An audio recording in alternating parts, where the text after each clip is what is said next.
Well, right now, the House Oversight Committee holding that hearing on the big tech censorship. You can see right here.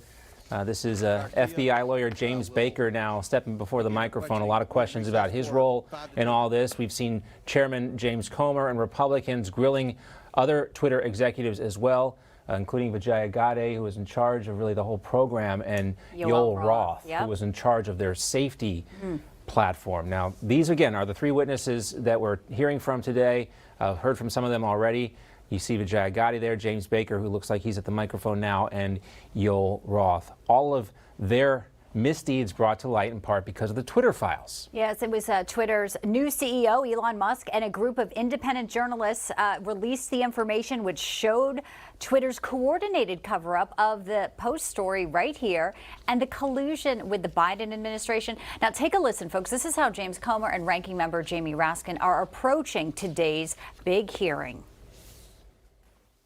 Prior to Mr. Musk's takeover of the company, Twitter aggressively suppressed conservative elected officials, journalists, and activists. This includes shadow banning, locking accounts, and banning accounts altogether.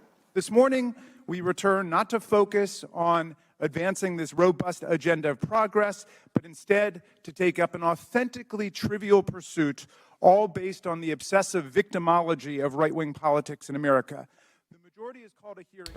Now, let's also take a listen to what we heard earlier from Vijaya Gadde, Twitter's former chief legal affairs officer. In hindsight, Twitter should have reinstated the Post account immediately. There is no easy way to run a global communications platform that satisfies business and revenue goals, individual customer expectations, local laws, and cultural norms, and get it right every time. Still, while I was at Twitter, we worked hard every day to make Twitter a healthy platform and ultimately a healthy business. But again, admitting in hindsight there was a mistake there. We also heard Twitter's former global head of trust and safety, Yoel Roth, with a similar statement. Listen here. Twitter noticed activity related to the laptop that, at first glance, bore a lot of similarities to the 2016 Russian hack and leak operation targeting the DNC. And we had to decide what to do. And in that moment, with limited information, Twitter made a mistake. Under the distribution of hacked material policy, the company decided to prevent links to the New York Post stories about the laptop from being shared across the service. I've been clear that in my judgment at the time, Twitter should not have taken action to block the New York Post's reporting. All right, let's get out to Logan Raddick now, who joins us live from Capitol Hill. He's been covering these hearings. Logan, what do you got for us? Well, John and Bianca, as you pointed out, two different lines of questioning from Republicans and Democrats. Republicans really trying to get to the root of the censorship of the Hunter Biden laptop story, which you just heard Twitter executives, former Twitter executives, admit that they got that wrong, and that in hindsight, as Vijaya Gadde said, that they should have restored the New York Post account. But the Democrats are focusing on right-wing accounts. AOC was talking about the Libs of TikTok account, focusing a lot on that, Donald Trump's account. So you're seeing two different ways that these parties are grilling these former Twitter executives. Number one, for the New York Post. Number two, for how it's handled right-wing accounts. So they're really getting it from both sides, but it's not as much of a fiery hearing as we expected. Now, probably the most heated exchange was really a one-sided exchange from Marjorie Taylor Greene, who herself had been suspended from Twitter, and she pinpointed directly at Yoel Roth, saying that how could you suspend a sitting congresswoman but allow child porn to be on the platform? So that's what she was getting into. But again, you're hearing two different statements from these parties, two different positions as to what they want to get out of these former Twitter executives, who have all essentially admitted today that Twitter was wrong for censoring the New York Post story. They mentioned that they thought it had the earmarks of a Russian hacking operation, but they've all admitted that that was not the case and that they shouldn't have taken the action that they did. Back to you. All right, Logan will keep monitoring the hearing for us. We'll talk to him again coming up a little bit later. Thanks, Logan. All right, let's also take a quick step back and review kind of how we got to this part and what we learned from the Twitter files. Part one of the Twitter files, which was released by journalist Matt Taibbi on December 2nd of last year, the focus of which was how and why Twitter blocked the Hunter Biden laptop story. And we learned from Taibbi that the decision was made at the highest levels of the company, but without the knowledge of the CEO, Jack Dorsey, at the time, with the former head of legal, policy and trust Vijaya Gotti playing the key role in the decision. She sounded a little nervous today at the hearing.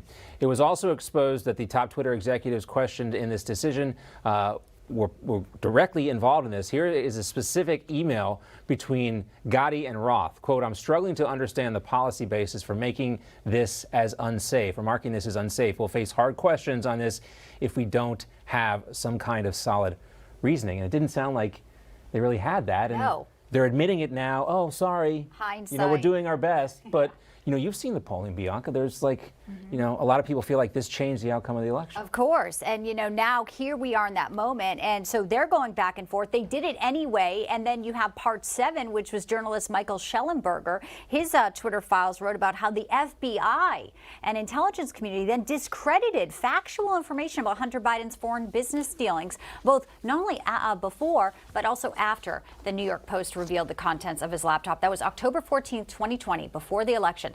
And he wrote, during all of 2020, the FBI and other law enforcement agencies repeatedly primed Yoel Roth to dismiss reports of Hunter Biden's laptop as a Russian hack and leak operation. That's how deep it went, according to all these internal communications, and it is all on full display on Capitol Hill at this moment. All right, joining us now for more on this is former senior advisor to President Trump and the CEO of Getter, Jason Miller. Great to see you as always, Jason. Hi, Jason.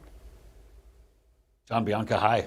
Well, we're seeing this in a very public light now. I mean, a lot of it's not new information per se.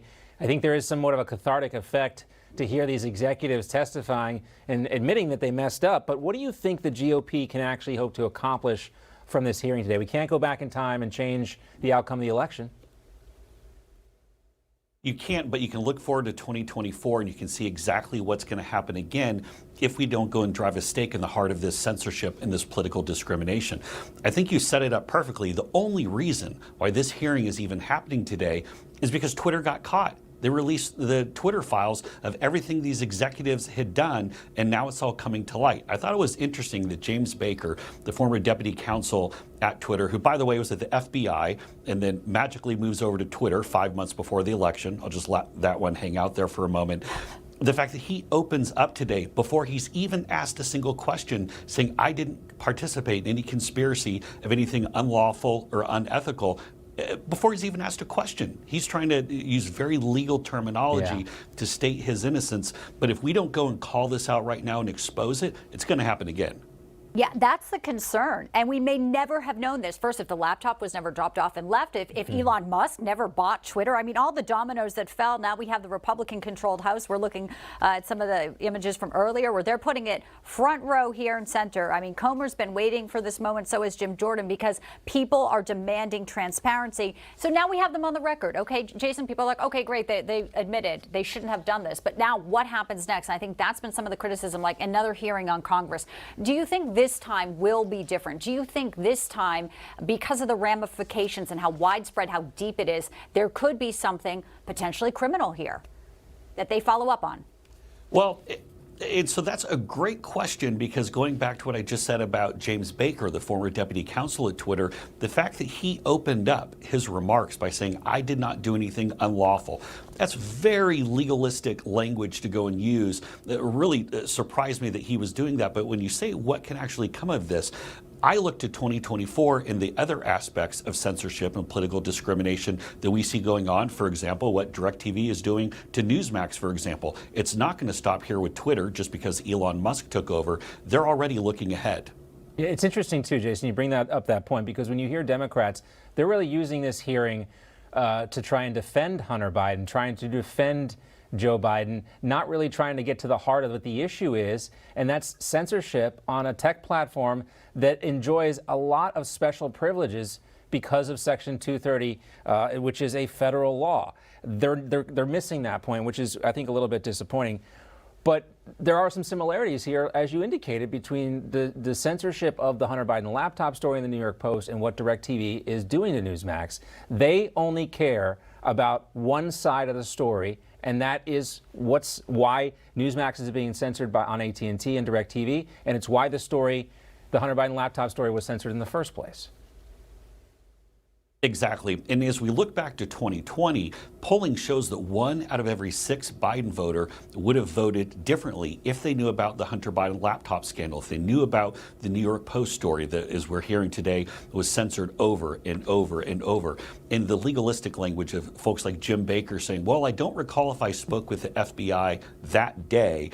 Everything is very parsed. They know there could be some legal liability there. But looking ahead to 2024, this is what the woke powers that be, and we know what happens to everything that goes woke, but what we see with DirecTV doing, they want to constrict any center or center-right viewpoints from being on the air, make sure that the Republican nominee does not have nearly the bandwidth as, say, the Democratic nominee, because we know the Democratic nominee is going to have CNN and MSNBC or other stations on DirecTV, such as Vice, far left of center outlets. But when you talk about a respected news outlet like Newsmax, they're trying to shut that down because Newsmax is giving both sides of the story. We're now seeing bipartisan support developing for us. We had Senator Joseph Lieberman on Eric Bolling's show last night calling this insanity, what DirecTV and AT&T are doing. The support continues to build. And, we've offered mediation to AT&T with no response yet. Ball's in their court. They have made the mistake here, and America is very angry about it. They can write it at any time. Yeah, Jason, people they're uprising, sending back their equipment, and even a song. Someone wrote a song about what's going on here. It's incredible. We'll talk more about that too. But it's disappointing what AT&T is doing, but also encouraging to get. We're getting so much in response from people. Our direct messages are open too. So send us your support. Jason, thank you for your support as always. We'll see you on Getter and other places as well. Thanks. Thanks, Jason. Thank you both.